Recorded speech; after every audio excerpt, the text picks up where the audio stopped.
இந்த 10 பேரும் அவரோடு இருப்பார்களாம், அவருடைய கூட்டணியில் இருப்பார்களாம், அவருடைய கொள்கையைத்தான் கடைபிடிப்பார்களாம். ஸ்டாலின் ஆண்டால் தான் பொற்காலமாக இருக்கும் என்று கருதுவார்களாம். ஜனநாயகத்திற்காக இவருக்கு ஆதரவு தெரிவிப்பார். அந்த 6 மாதத்துல பிஜேபி நினைச்ச அந்த விஷயங்கள்லாம் கொண்டு வந்துருவாங்க. என்ன பெரிய கொண்டு வந்துருவாங்க? ஆளுங்கட்சி கொண்டாந்து இல்லையா? காங்கிரஸுக்கு முன்னாடி கொண்டு வந்தது இல்லையா? இது உங்க சட்டத்திலேயே இருக்கின்ற போது நீங்க என்ன செய்ய முடியும்? என்ன கொண்டு வந்து விடும்? நாளைக்கு இவர்களெல்லாம் பிடித்து உள்ள வைக்க வேண்டியதானே. புலன்சிலை எதற்காக பெரிதாக கட்டினார்கள்? பெரிய கூட்டம் பின்னால் வரும், ஆண்ட கூட்டம் என்றுதான் பெரிதாக கட்டினார்கள் ஊருக்கு வழி. இந்த கூட்டணியில் இருப்பார்களாம். ஸ்டாலின் வெற்றி பெற்றிருந்தால் தான் இந்த நாட்டுக்கு நன்மையாம். ஏனென்றால் ஸ்டாலினை போல ஆளுவதற்கு உலகத்தில் ஆள் இல்லை. பிஜேபி எதிர்ப்பிலே தான் உயிர்த்திருந்தார். இல்லாவிட்டால் திமுகவுக்கு உயிர்ப்புக்கே வேலை இல்லை. எடப்பாடிக்கு பதிலாக இரட்டை இன்ஜின் ஆளும். அதில் அந்த இன்ஜின் தான் வலிமையாக இருக்கும். அதற்கு உள்ளடங்கிய மனிதனாக அவர் இருப்பார். ஆகவே பிஜேபி ஆட்சி தமிழ்நாட்டுக்கு தேவை. ஜாதியை தாண்டி, மதத்தை தாண்டி, பணத்தை தாண்டி வரை வெற்றி பெற வைத்தது என்பது மக்கள் செய்த புரட்சி தான். Periyar Maniammai Institute of Science and Technology, Tanjavur. CSE with specialization in AI and ML, data science, cybersecurity and more. Masala. எந்த சமையலும் ருசி தேடும் ரகசியம் 20 ரூபாய். பிஎஃப் அமௌண்ட் எப்படி எடுக்கணும்னு தெரியலையா? Ravi PF consulting service contact பண்ணுங்க. 10 நாள்ல உங்க பேங்க் அக்கவுண்ட்டுக்கு உங்க பிஎஃப் பணம் வந்து சேரும். பதவி ஏற்கிற அந்த நிகழ்வுல வந்து தமிழ் தாய் வாழ்த்து 3ஆம் இடத்துக்கு தள்ளப்பட்டிருக்கு. நீங்க தமிழ்ல வந்து நிறைய பிரியம் கொண்டவர் அப்படின்னும் போது இல்லை, அது உண்மைதான். அது உண்மையிலே அந்த வந்தே மாதரம் பாடலுக்கு நம்ம இடம் கொடுத்துருக்க கூடாது. விஜய் இப்பொழுதுதான் வந்திருக்கிறார், அதனால் அவருக்கு மட்டுப்படவில்லை என்று நான் நினைக்கின்றேன். தேசிய கீதம் என்பது வேறு. தமிழ்தாய் வாழ்த்து தான் தமிழ்நாட்டிலே முதன்மை பெற வேண்டுமே தவிர வந்தே மாதரத்துக்கு இங்கே வேலை இல்லை. அதெல்லாம் பிஜேபி உருவாக்குகின்ற மாதாக்கள் எல்லாம் பிஜேபியோடு இருக்க வேண்டிய மாதாக்கள் தான். அது வந்து தமிழ்நாடு சட்டமன்றத்திற்கும் தமிழ்நாடு ஆட்சி களத்திற்கும் வரக்கூடாது. ஏனென்றால் இந்த தேர்தலே எடப்பாடி தோற்றத்திற்கு மிகப்பெரிய காரணமே பிஜேபி வெறுப்பு தான். இவர்கள் சொன்ன ஒரே ஒரு பிரச்சாரம் என்ன என்றால், எடப்பாடி ஆளமாட்டார், எடப்பாடிக்கு பதிலாக இரட்டை இன்ஜின் ஆளும். அதில் அந்த இன்ஜின் தான் வலிமையாக இருக்கும். அதற்கு உள்ளடங்கிய மனிதனாக அவர் இருப்பார். ஆகவே பிஜேபி ஆட்சி தமிழ்நாட்டுக்கு தேவையில்லை என்று மக்கள் முடிவெடுத்தார்கள். அதனால் எடப்பாடியும் சேர்த்து தோற்கடித்து விட்டார்கள். புரியுதா? அதனுடைய விளைவாக பிஜேபி என்னுடைய எதிரி என்று சொன்ன விஜய் அதற்கு மாற்றாக அமைந்து விட்டார். அதே சமயத்தில் பிஜேபியை எதிர்த்த ஸ்டாலினையும் தோற்கடித்தார்கள். பிஜேபியை அவர் எதிர்த்தது பிஜேபி எதிர்ப்பிலே தான் உயிர்த்திருந்தார். இல்லாவிட்டால் திமுகவுக்கு உயிர்ப்புக்கே வேலை இல்லை. அவர் அதை சொல்லித்தான் எடப்பாடியை தோற்கடிக்க முயன்றார். ஆக பிஜேபி ஒரு ஆளாகி ஒரு இடத்தில் மட்டும் வெற்றி பெற்று அது அழிந்தது. கொஞ்சம் வளர்ந்து பிறகு அழிந்து விட்டது. முடிந்ததா? இவரோடு சேர்ந்த காரணத்தினால் எடப்பாடியும் தினகரனும் சேர்ந்து இழுபட்டு போனார்கள். இப்ப அதிமுகவை பிளவுபட்டு இருக்கா சார்? இப்ப 17 எம்எல்ஏக்கள் தான் வந்து இல்லை, நான் ஒன்று சொல்லுகிறேன். அதை நான் இன்றைக்கு பார்த்தேன். சட்டமன்ற தலைவராக 17 19 பேரோ எடப்பாடியோடு இருக்கிறார்கள். அவர்கள் இவரை தலைவர் என்று தேர்ந்தெடுத்துக்கிறார்கள், மற்றவர்கள் இல்லை என்று நான் பார்த்தேன். ஆனால் நான் என்ன சொல்ல வருகிறேன் என்றால், இந்த 19 பேர் தவிர மற்றவர்கள் போகட்டும். ஊழியர்கள் முன்னோடு இருக்கிறார்களா? இது மாதிரி 49 பேரை 49 பேரை உருவாக்கலாம். ஊழியர்கள் முன்னோடு இருக்கிறார்களா என்பது தான் முக்கியம். அதனால் அதிமுக எடப்பாடியோடு தான் இருக்கிறது என்று நான் நம்புகிறேன். ஏன்னா அவர்கள் ஊழியர்களுக்கு அதிமுக, எம்ஜிஆர், அம்மா, அப்புறம் எடப்பாடியால் இந்த கட்சி நிலை பெற்றது. எடப்பாடி தலைவராக வராமல் இருந்திருந்தால் இந்த கட்சி அப்பொழுதே ஆளுக்கு ஒரு பக்கம் ஓபிஎஸ் ஒரு பக்கம் எழுப்பார், தினகரன் ஒரு பக்கம் எழுப்பார், அப்புறம் ஆளுக்கு ஒரு பக்கம் இழுத்து நாசமாக்கியிருப்பார்கள். ஓபிஎஸ் திமுகவில் போய் சேர்ந்து விட்டார். இவ்வளவு மன உறுதி இல்லாத ஒரு ஆள் இந்த கட்சியையே கொண்டு போய் சேர்த்துருப்பார். இல்லை, இவங்க எல்லாருமே ஒன்றா ஒற்றுமையாக இருந்திருந்தால் அதிமுக இன்னும் பலப்பட்டிருக்கோன்ற ஒரு பார்வை வைக்கப்படுது. இருக்க மாட்டாங்க. இப்படி தான் வந்து, ஓ நீ என்ன தலைவர், நான் ஆகக்கூடாதா, நான் மந்திரி ஆக வேண்டாமா, எப்பொழுதும் தோற்று போனால் என்ன, இன்னொரு சர்க்காருக்கு தான் ஆள் தேவை இருக்கே, நம்ம ஆள் வழங்கி மந்திரி ஆகலாம் என்று கொஞ்சம் பேர் புறப்பட்டிருக்கிறார்கள். போட்டு அது அவர்களுடைய விருப்பம். இதை ஏற்றுக்கொள்வது விஜயினுடைய விருப்பம். விஜய்க்கு போதாமல் இருக்கிறது இந்த ஸ்டாலினுடைய ஆட்கள். அதனால் நான் எடப்பாடிக்கு என்ன சொல்ல விரும்புகிறேன் என்றால், அவருடைய தலைமையால் தான் இந்த கட்சி ஒரு 7 ஆண்டுகள் நிலைத்து நிற்க முடிந்தது. தாக்கு பிடிச்சி இந்த கட்சியை நடத்தினார், தேர்தல்களை எதிர்கொண்டார். பிஜேபி ஒரு கட்டத்தில் குடைச்சல் கொடுத்தது. அண்ணாமலை திமுகவை தோற்கடிக்கிறதுக்கு பதிலாக அதிமுகவை தோற்கடித்து தன் கட்சியை முன்னுக்கு கொண்டு வர நினைத்தார். இதை விட அறியாமல் எங்கேயாவது உண்டா? தீய கட்சி திமுக.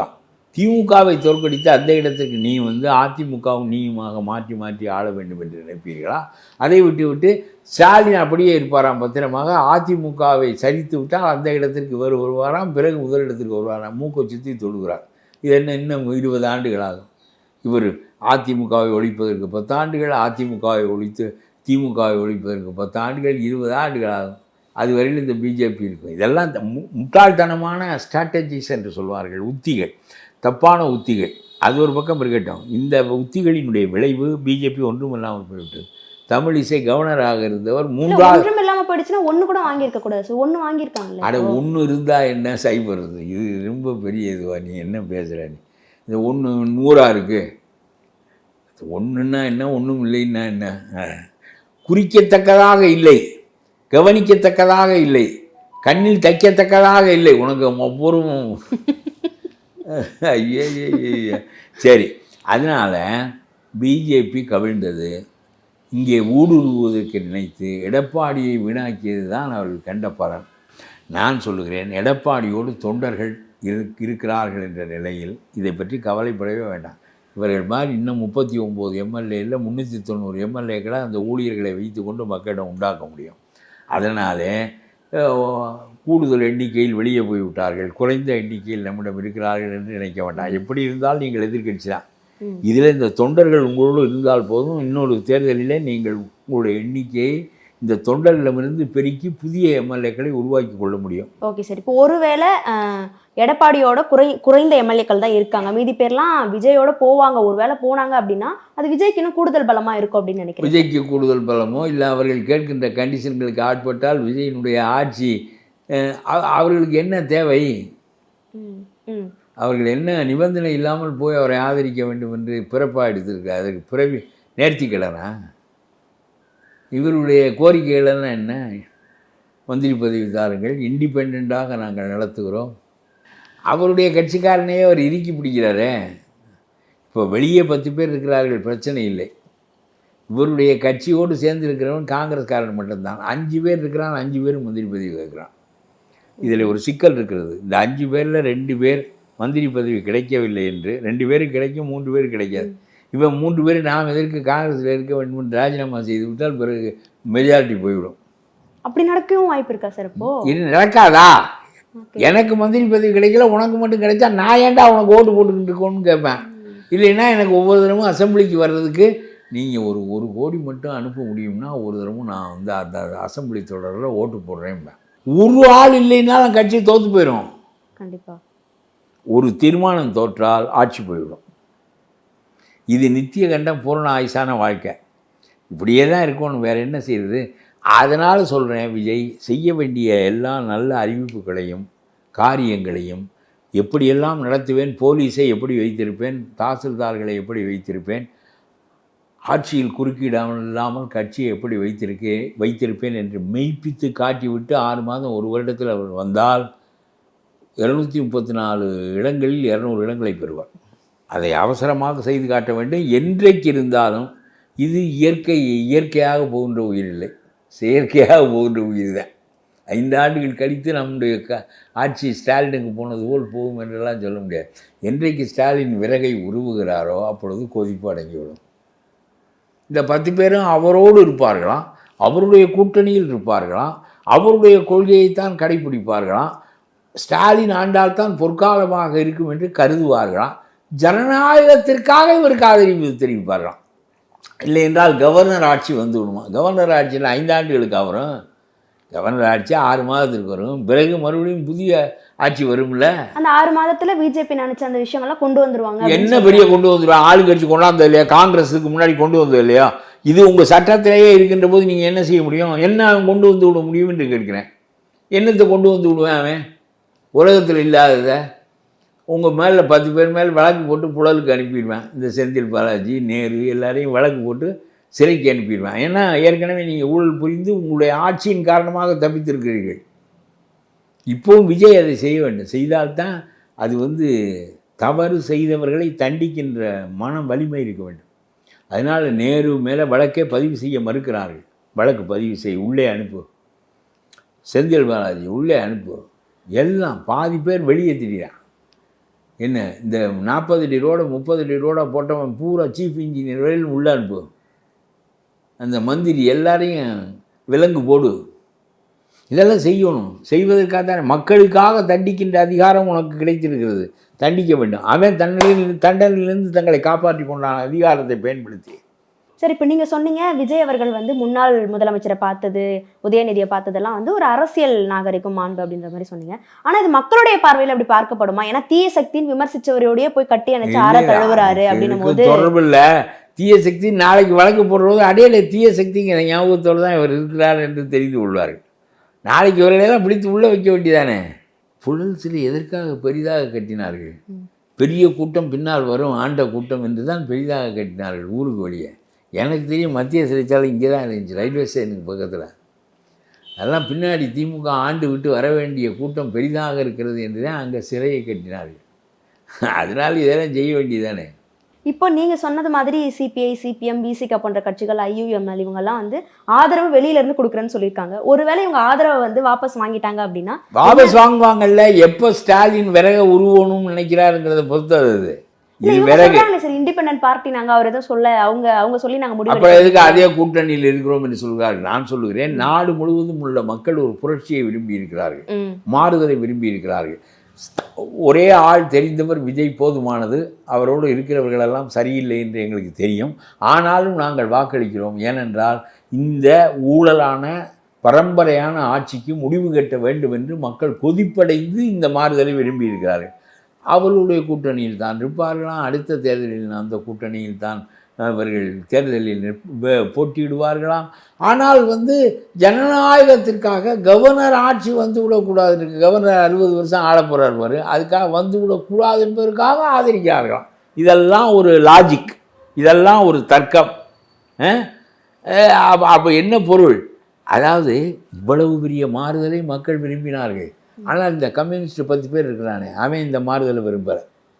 ஸ்டாலின் காலகாலத்துக்கு ஆளட்டும், ஸ்டாலின் மகன் ஆளட்டும். இப்போவும் எதிர்கட்சி தலைவர் ஸ்டாலின் மகன் தானே. அப்படிலாம் ஏன் சார் ஆதரவு கொடுக்குறாங்க? ஆதரவு கொடுத்துருக்காங்கல்ல. வேறு ஒன்றும் இல்லை அவங்ககிட்ட. கட்சியும் இல்லை, குச்சியும் இல்லை. அவன் பணம் கொடுக்குறேன், இடம் கொடுக்குறேன். தேர்தலில் வேலை திமுககாரன் செஞ்சு தான் கம்யூனிஸ்ட்டு ஜெயிக்கிறான். கம்யூனிஸ்ட்டுக்கு ஆள் எங்கே இருக்கேன்? திருமாவளவனுக்கு எங்கே இருக்காங்க? பணம் எங்கே இருக்குது? அவன் கொடுக்குற பணம் தேர்தலுக்கும் தேவையாக இருக்குது, மற்றதுக்கும் தேவையாக இருக்குது. எல்லாம் வெளிப்படையாக இதெல்லாம் எல்லாருக்கும் தெரியுது.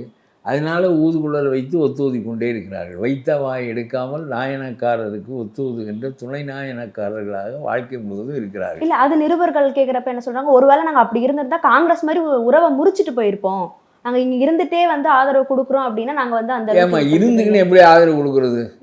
இந்த கூட்டணியில் இருப்பார்களாம். ஸ்டாலின் வெற்றி பெற்றிருந்தால்தான் இந்த நாட்டுக்கு நன்மையாம். ஏனென்றால் ஸ்டாலினை போல ஆளுவதற்கு உலகத்தில் ஆள் இல்லையாம். ஆகவே மீண்டும் ஸ்டாலின் ஆட்சிக்கு வர வேண்டும் என்று தான் இவர்கள் கூட்டணி கொள்வார்களாம். ஆனால் இந்த மக்கள் புரட்சியை இவர்கள் ஏற்க மாட்டார்களாம். கவர்னர் ஆளக்கூடாது என்பதற்காக இவர்கள் ஆதரவு கொடுப்பார்களாம். அதனுடைய பொருள் என்ன என்றால், உடனடியாக இவருடைய ஆட்சி கலைக்கப்பட்டால் மறுபடியும் 200 இடத்தில் வந்து விடுவார்.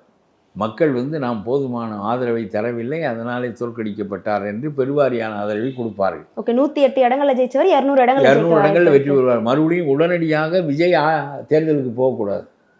அவரை கொஞ்ச நாள் நாம் முட்டு கொடுத்து, தான் முட்டு கொடுக்காவிட்டாலும், தான் முட்டு கொடுக்க முடியாது, இவர் ஏற்க மாட்டார். இந்த துணை கருவிகளையெல்லாம் வைத்து, துணை நாயனங்களையெல்லாம் வைத்து முட்டு கொடுத்து ஒரு கட்டத்தில் விஜய் வில் பி எக்ஸ்போஸ்டு என்று அவர் நினைக்கிறார். விஜய் சரியாக ஆள முடியாது, அவருக்கு ஒன்றும் தெரியாது. ஆகவே அவருடைய உள்நிலை என்ன என்று வெளிப்படும். He will be தரோலி exposed. அப்போ மக்கள் நினைப்பார்கள் he is nothing.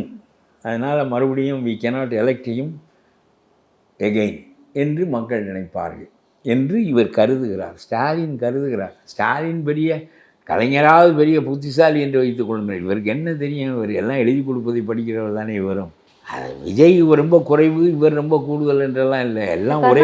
ஸ்டாலின் ரொம்ப டேஞ்சரஸ், ரொம்ப நுணுக்கமாக யோசிக்கிறவர் அப்படின்னு. அதெல்லாம் யோசிக்கிறது யார்? அந்த துணை நாயனக்காரர்கள் சொல்ல வேண்டியதுதான். இதெல்லாம் அவர் பெரிய சிந்தனையாளர். அவர் பெரிதாக யோசித்து விட்டார். அதெல்லாம் சும்மா. சரி, இப்போ தாவேகா சார்பில் வந்து அமைச்சர்களா பதவி ஏற்றிருக்கிற என் ஆனந்த், ஆதவ், அப்புறம் வெங்கட்ரமணன், ஐயோ இதெல்லாம் எதுக்கு சொல்கிறேன், அதெல்லாம் எனக்கு தெரியாது. அவர்களை அது மக்களுக்கே தெரியாது. விடு, அவங்க எப்படி செயல்படுகிறார்கள் என்று பார்ப்போம். சரியாக செயல்பட வேண்டும். ஆனால் இந்த புஷி ஆனந்த ஸ்டாலின் வீட்டுக்கு போகிறது புஷி ஆனந்தை தான் கூட்டின்னு போகிறாரு. அதனால் அவர் மேலே அவர் ரொம்ப பெரிய நம்பிக்கை வைத்திருக்கிறார். எனக்கு ரொம்ப வியப்பாக இருக்கிறது. எந்த விஷயத்தில்? காலமெல்லாம் இவரோடு கூட இருந்தவர், காலமெல்லாம் ஒரு 20 ஆண்டுகளாக அவரோடு கூடவே இவருடைய வளர்ச்சியோடு சேர்ந்து வந்தவர் புஷி ஆனந்த். அதனால் இப்பொழுதும் அவருக்கு அடுத்த இடத்தில் புஷி ஆனந்தை தான் வைத்திருக்கிறார். மந்திரி சபை பட்டியலில் புஷி ஆனந்தன் தான் முதலிடத்தை பெறுகிறார். ஸ்டாலின் வீட்டுக்கு போகிறார், புஷி ஆனந்தை தான் கூட்டிக் கொண்டு போகிறார்.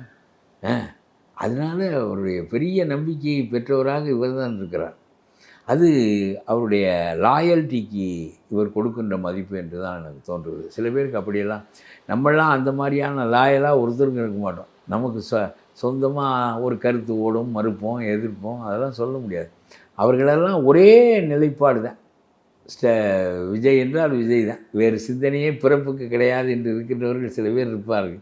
அவர்களை கூடவே வைத்து கொள்வது என்பது மற்ற எவனாக இருக்கட்டும், எந்த தகுதியாக இருக்கட்டும், அடுத்தடுத்து என்று அவர் நினைக்கிறாரோ என்று, அது நல்ல ஒரு நம்பகத்தன்மை வாய்ந்த போக்கு தான். Okay sir. நிறைவாக இப்போ ஆளும் கட்சியாக இருக்கக்கூடிய தாவேகாக்கும் எதிர்கட்சியாக இருக்கக்கூடிய திமுகவிற்கும் நீங்கள் ஒரு பழம்பெரும் அரசியல்வாதியாக ரொம்ப நாளாக வந்து ரொம்ப காலமாக பயணிச்சுட்டு இருக்கீங்கன்னும் போது உங்களுடைய விஷயங்கள் நீங்கள் இதெல்லாம் பண்ணலாம் அப்படின்ற மாதிரி சொல்கிறதா இருந்தால் என்ன விஷயம்? நான் ஒன்று சொல்கிறேன், மத்திய அரசாங்க எதிர்ப்பிலே தான் அதிமுகவும் கவிழ்ந்தது. பிஜேபி எதிர்ப்பிலே தான் எதிர்ப்பில் கவிழ்ந்துருச்சு சொல்கிறீங்க? பிஜேபிக்கு காட்டப்பட்ட எதிர்ப்பில் தான் அதிமுகவும் கவிழ்ந்தது. பிஜேபிக்கு மக்களிடம் காட்டப்பட்ட எதிர்ப்பிலே தான் அதிமுகவும் கவிழ்ந்தது. புரியுதா புரியலையா? அவங்க ஆதரவாக தானே இருந்தாங்க.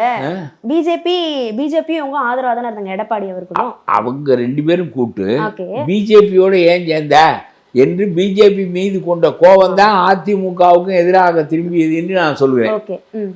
அந்த இரட்டை இன்ஜின் ஆட்சி வரும், அவர்களுடைய மறைமுக ஆட்சி வரும், எடப்பாடி போலியாக உட்கார வைக்கப்படுவார், ஆழ்வது அவர்களாக இருக்கும் என்ற கருத்து மக்களிடம் போய் சேர்ந்து விட்டது. பிஜேபி எதிர்ப்புல எடப்பாடி வந்து வீழ்த்தப்பட்டார்னு சொல்ல வீழ்த்தப்பட்டார். சரி, அது மாதிரி அதில் வந்து விஜய் வந்து பிஜேபி எதிர்ப்பில் தான் வெளியே நின்றார்.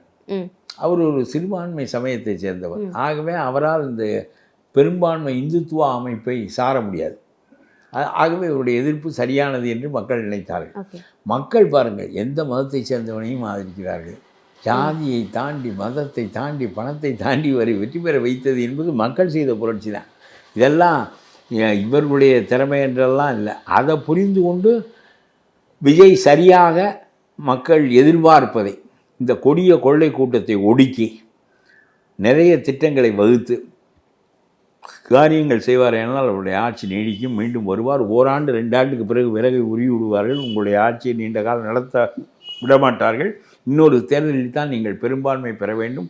ஆகவே இந்தியை எதிர்ப்பதில், இந்துத்துவாவை எதிர்ப்பதில், பார்லிமெண்ட்டினுடைய இடங்கள் குறைவதை எதிர்ப்பதில், எதை எதிர்ப்பதிலும் அஞ்சாமல் நீங்கள் அந்த மோதல் போக்கை மத்திய அரசோடு கடைபிடித்தால்தான் தமிழ் மக்களினுடைய உரிமைகள் பாதுகாக்கப்படுகின்ற நிலைமை ஏற்படும். அதை ஸ்டாலின் அதன் சொல்லியே உயிர்த்திருக்கிறார். அந்த காரியத்தை ஆட்சியில் உட்கார்ந்து கொண்டு நீங்கள் செய்ய வேண்டும். ஸ்டாலின் இப்பொழுது வெறும் ஆள், நீங்கள் அதிகாரம் உள்ள ஆள். நீங்கள் செய்கின்ற போது மத்திய அரசு யோசிக்கும். இந்த விஷயங்கள்லாம் அவர் முன்னெடுக்கணும்னு சொல்லி முன்னெடுக்க வேண்டும். ஓகே சார், நிறைய விஷயங்கள் பேசிட்டோம், தொடர்ந்து பேசுவோம். நன்றி sir. Periyar Maniammai Institute of Science and Technology, Tanjavur. CSE with specialization in AI and ML, data science, cybersecurity and more. எந்த சமையலும் ருசி தேடும் ரகசியம் 20 ரூபாய். பிஎஃப் அமௌண்ட் எப்படி எடுக்கணும்னு தெரியலையா? Ravi PF consulting service contact பண்ணுங்க. 10 நாள்ல உங்க பேங்க் அக்கவுண்ட்டுக்கு உங்க பிஎஃப் பணம் வந்து சேரும்.